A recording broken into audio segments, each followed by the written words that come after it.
it's your girl, Veronica Harris, host of the Veronica Harris Show. And today we are going to talk about play. Yes, you know, here at the Veronica Harris Show, we are all about play. And my co-host is in here today because he's actually doing something that's involved with play. But if he was here, he'd be all over it as well. Today we have the Play Lady, Miss Pat Rumbaugh.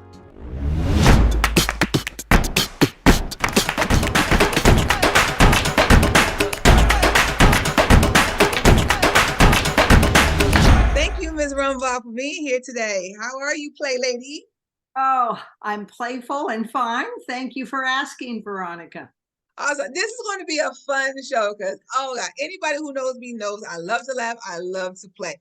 Growing up, it was not staying inside. Mom was like, go outside and go outside and play. Go outside and play we did. We on the monkey bars, we were, running up and down, playing kickball. I mean, I credit most of my athletic ability to the fact that I perfected it. I really developed it on the playground. Really, truly, and I do indeed. So let's get right into it. Tell us a little bit about yourself. Tell us how you became the Play Lady. Oh, great. Well, I grew up in Western Pennsylvania. My parents were teachers. My father actually a PE teacher, football coach. So I played a lot as a child, like yourself. And then I became a physical education teacher and coach, also like yourself. I was at the Washington International School over a 30-year period. I loved it.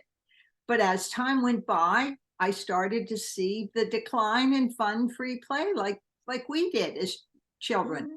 And so I decided to form a play committee because I had heard Kaboom, a nonprofit, was naming cities, a Playful City USA, if you applied and you held a play day. So I advertised, and the mayor joined us, a businesswoman, super seniors, parent with young children, and we all chatted. And I said, hey, this could give us some focus. What do you think about if we applied to have a play day? And I had the place, the time, the date, and it was unanimous. Let's do it. And so we applied, and for 9 straight years, the city of Tacoma Park, Maryland was named a Playful City USA. Wow. Until they stopped the program. But we like to think that we are still a model playful city. Wow, I did not know that Tacoma Park was named for 9 years a Playful City. Okay. And so what does it mean to be a playful city? What does that mean? Well, around the United States, Veronica, mostly it was recreation directors or city council people that cared about play and heard about this program. So they would say to the recreation department, okay, we want you to apply and plan a play day. Well, it was a group of citizens that did this, but fortunately our recreation department has been supportive. The director, when we started, she said, Pat, I'll waive the fee for the playground that you'd like to use, because got to have a restroom. So we had a playground that has an indoor facility in case the weather wasn't good. Think wedding, you need to have these backup. Yeah, backup. But we have been fortunate with great weather, and anyway, and so we continued, and we even expanded. We have a midwinter play day. To me, it's reminiscent of field day. Back in school, field day was that one day where the whole school came out and did all these activities. It was really fun. Now, it's very interesting what you're talking about, like the play day. And I was an exchange student in Sweden. Wow. And what they have over there is a sports day. And that's when every citizen does some type of physical activity, and you got to pick which one you wanted to do. And it was so interesting. I couldn't believe that this one country had dedicated a whole day to sport. And it was exciting to me because I saw the principal ice skating out on the rink. They had an outdoor ice skating rink, and it was amazing. It was amazing. And even outside of that day, she I saw her, she would often come out when we were in our PE sessions, and she would participate in something. And it was just very good to see. Also very a little bit unusual, but very good to see. So that was a country, Sweden, that was very much invested in play. All right, so let's move on a little bit. So you were a PE teacher. You retired from teaching, yes? I taught at Washington International School, which Right, is, and you're now retired from teaching? well, I like to think of it that I went from being a teacher coach to a play advocate. Uh, Okay. so yes, retired from teaching, even though I feel like once a teacher and coach, Veronica, you're always that. Absolutely. Absolutely. Yeah, absolutely. So you said now that you're a play advocate. So what does a play advocate do? Well, I'd like to say that I hope anyone that calls themselves a play advocate, first they model playful behavior. So they go out and play. I go for playful walks, either on my own or with others, and I say, let's stop at a playground and swing some, or go down the slide. Why not? Or when I'm with my grandchildren, especially my 2-year-old grandson, we're playing. The other thing we do is we invite people to play. We might say, come on over to play some board games or cards, or if it's nice out, bocce or cornhole or shoot baskets. Doesn't matter. Jump rope, hula hoop, and then you also inspire people to play. So if you're talking to somebody, Pat, I'm feeling down, I just don't know what's wrong with me, maybe you need some play in your life. What did you like to play as a child? Well, I love to ride my bike. Hey, dust off that bike and go for a ride. Or you like to dance, sign up for a dance class. There's always something for somebody. So as a play advocate, I do that. I also read about play. I write about play. I speak about play. I was in Glasgow in June. I spoke at the International World Play Conference. Okay. And that was fun. But what was more fun, I led a playful walk, and word got around. Oh, I heard about your walk. I wish I would have gone on it. Anyway, what can I say? I guess we had a good time, and the people that participated went ahead and shared that. All right. Well, that's awesome. Well, you know what? We're going to take a quick break right now. And then when we come back, I'm going to talk about more about how you as a play advocate has inspired people to get out and play. All right. And we'll be right back at the Veronica Harris Show. Hey guys, what's up? It's Liza Koshy, and today I'm going to tell you a little story about my anxiety. So I turned 20. I had been moved out to LA. I was doing different stuff out here and having fun and just being myself until anxiety hit me like a brick. Mine specifically is social anxiety, which is ironic for the job that I have as a social influencer.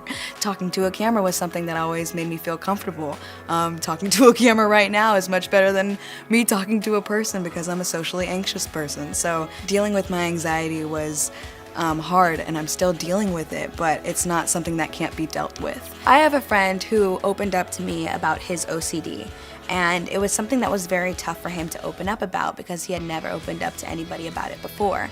And I completely related to that because I had been holding in my feelings about my anxiety for an entire year. It just started this free flow of conversation between both of us about my anxiety, about his OCD, about these two things that we didn't know about each other. We thought we knew each other so well, but it wasn't until we opened up about our mental health that we really, really connected even more. Now we actually have a code name.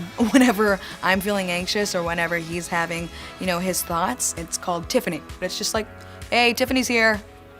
She's freaking here, man. It feels good to be able to label something and put it away in your brain rather than let it become your entire brain in itself. Everybody has some sort of mental health to take care of. It is a part of your health. It's something that you live with, and that's something that you learn to deal with by opening up to people about it. It allowed me to understand myself more as a person, allowed me to accept that it's a part of me rather than pushing it off and saying, no, this isn't me, this isn't me. It's a part of me, and it's something that I'll always live with and deal with, but it doesn't define me.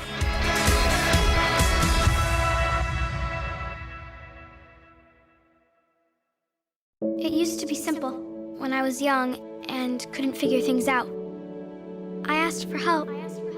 As I grew older, things got more complicated. Then I joined the military. I learned to carry my own weight, and sometimes the weight of others. Now that I'm home, it seems hard to fit back in. Remember when you were young? Asking for help was simple. You don't have to do this alone. At maketheconnection.net.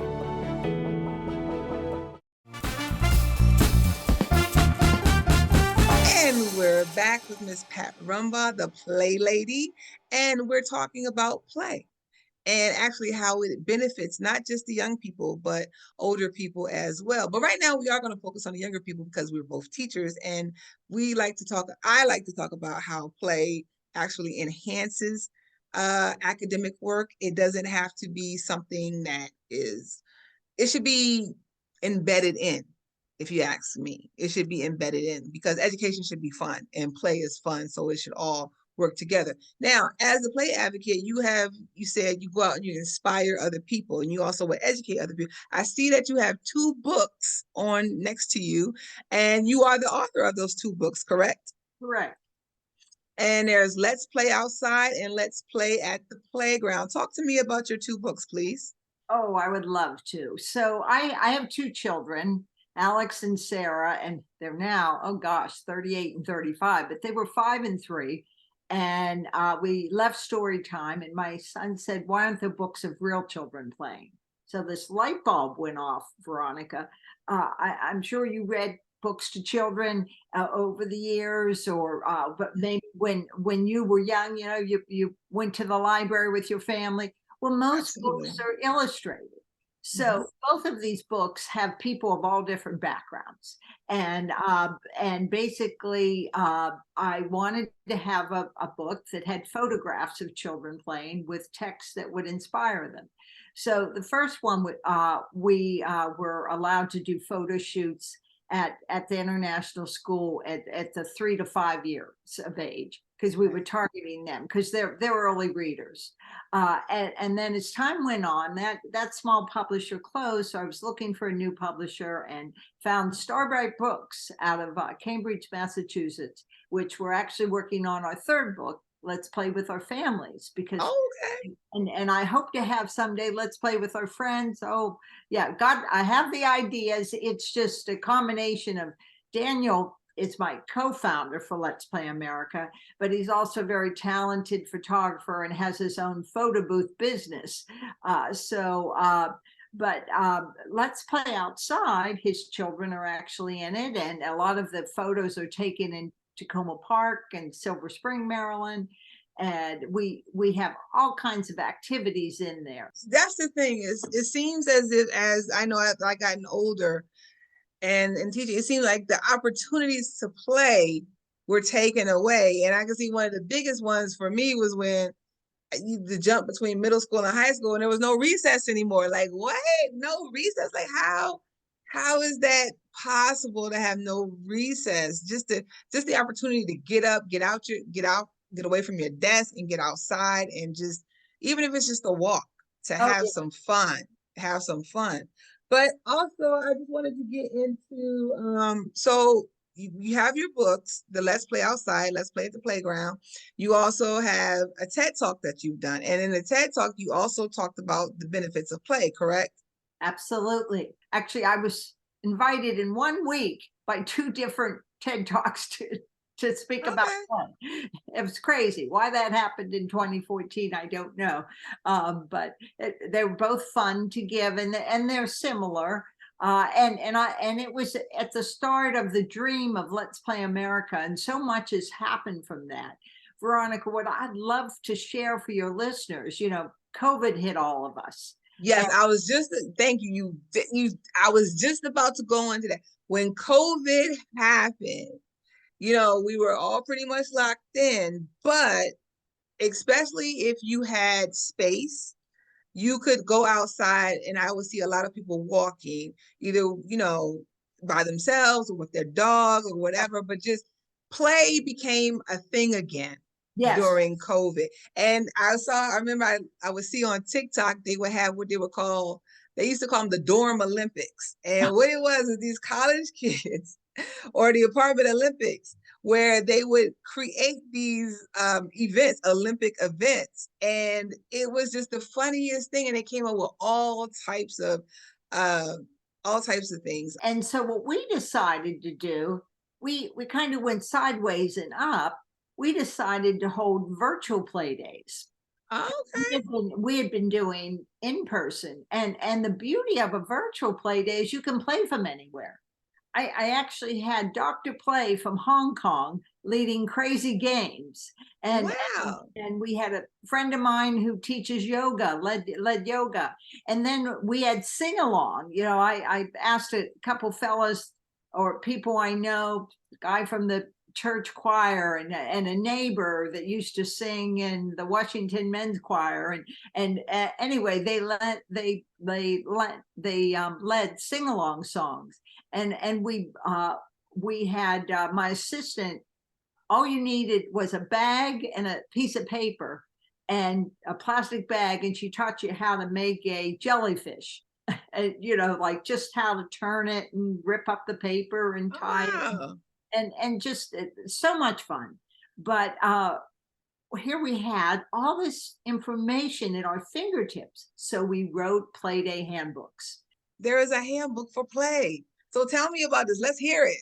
Oh yes, I love our handbooks. It would tell you from how to get people together, to plan a play day, how to choose a time and a place. Look at your community and say when's a good time. You don't, if there's an event already going on, you don't want to have a play day at the same time as that event.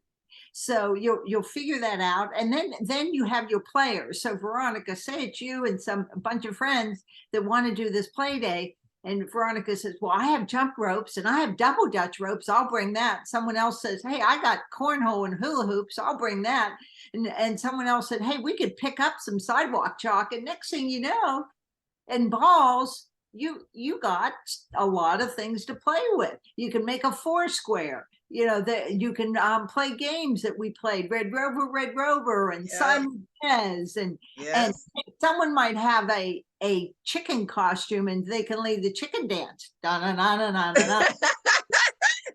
We do that at play day. But our mud pie lady, Shawanda, decided, hey, I'm going to pick up this chicken dance costume, and now she leads the chicken dance. But wow. So our handbooks. But you might be able to get our handbooks for free if you decided, hey, I want to get some friends together and I want to hold a play day for my community. And so what you have to do is you go to the nonprofit changex.org and you look up Play Day Project. A couple tips there. You want to have a committee, a mini committee of 3 to 4 people, and then you're going to get more people to help you. But they're your play team. They're your nucleus. And they're the ones that say, okay, who do we want to have this play day for? When do we want to have it? Why do we want to have it? You know, what do we want to play? And so last year, ChangeX CEO Paul discovered us, basically discovered me, because I was on a webinar, how to bring play to your community. I'm like, I was an attendee. I said, oh, I can't miss this. This is right up our alley. And I wrote in the chat what we do. And next thing you know, he contacted me and said, you'll be hearing from us. And I heard from them right away. And they said, we're going to help you create this play day project. It's going to be approved and it's going to be funded.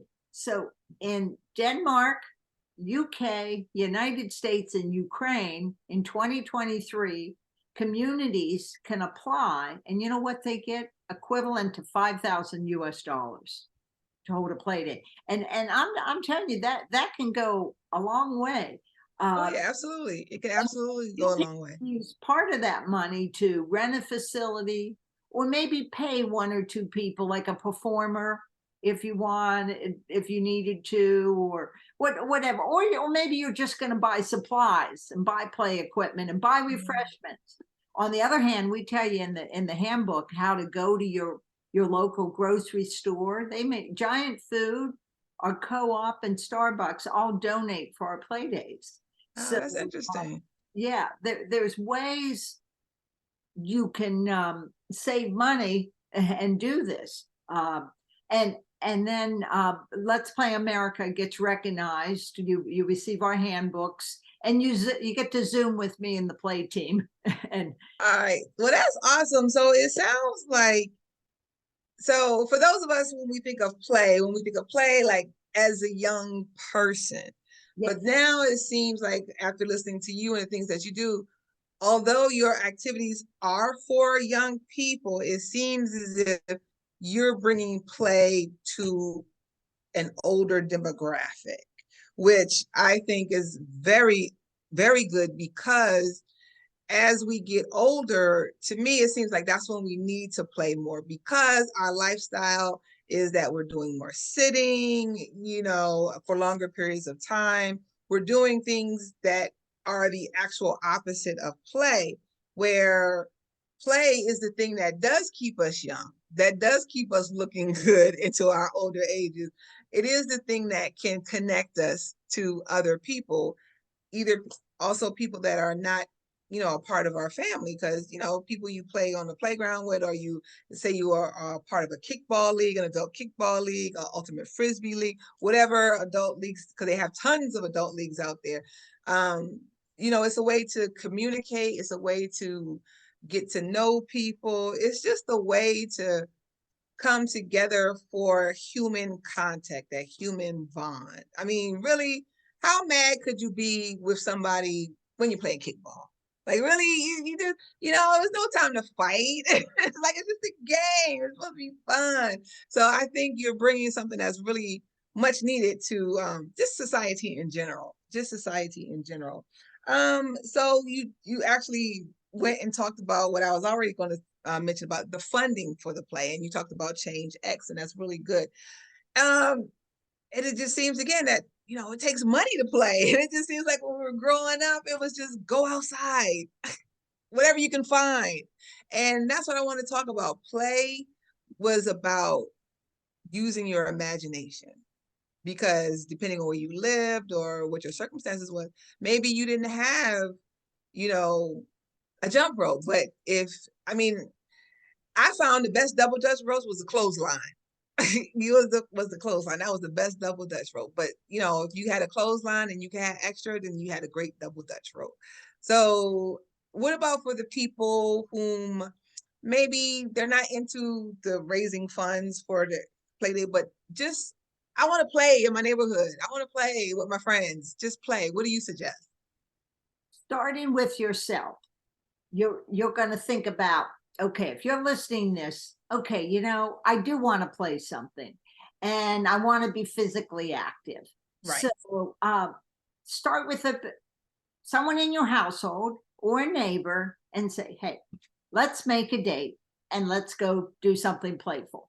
And it could be as simple as a walk around the block, or it could be more, hey, we both could pull out, remember rollerblades? Oh yeah. Maybe you have those, dust them off, or your bike, or let's go bowling, or let's go swimming, or let's, I heard there's going to be square dancing at this event. So do something that excites you and you want to do. It's your choice. So our play events and play days, what I want to share, Veronica, is we have multiple activities. So that when you show up, you say, oh, I never played that before. Like one of our activities is called Just Boxes, which this is something else you could do. Like say Just yourself. boxes. Yeah. And What is that?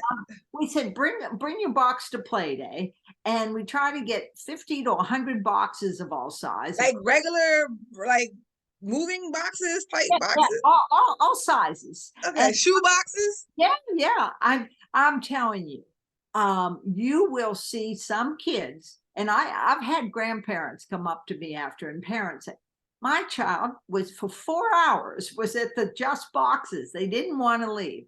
They make tunnels, and they make castles, and they make all kinds of things.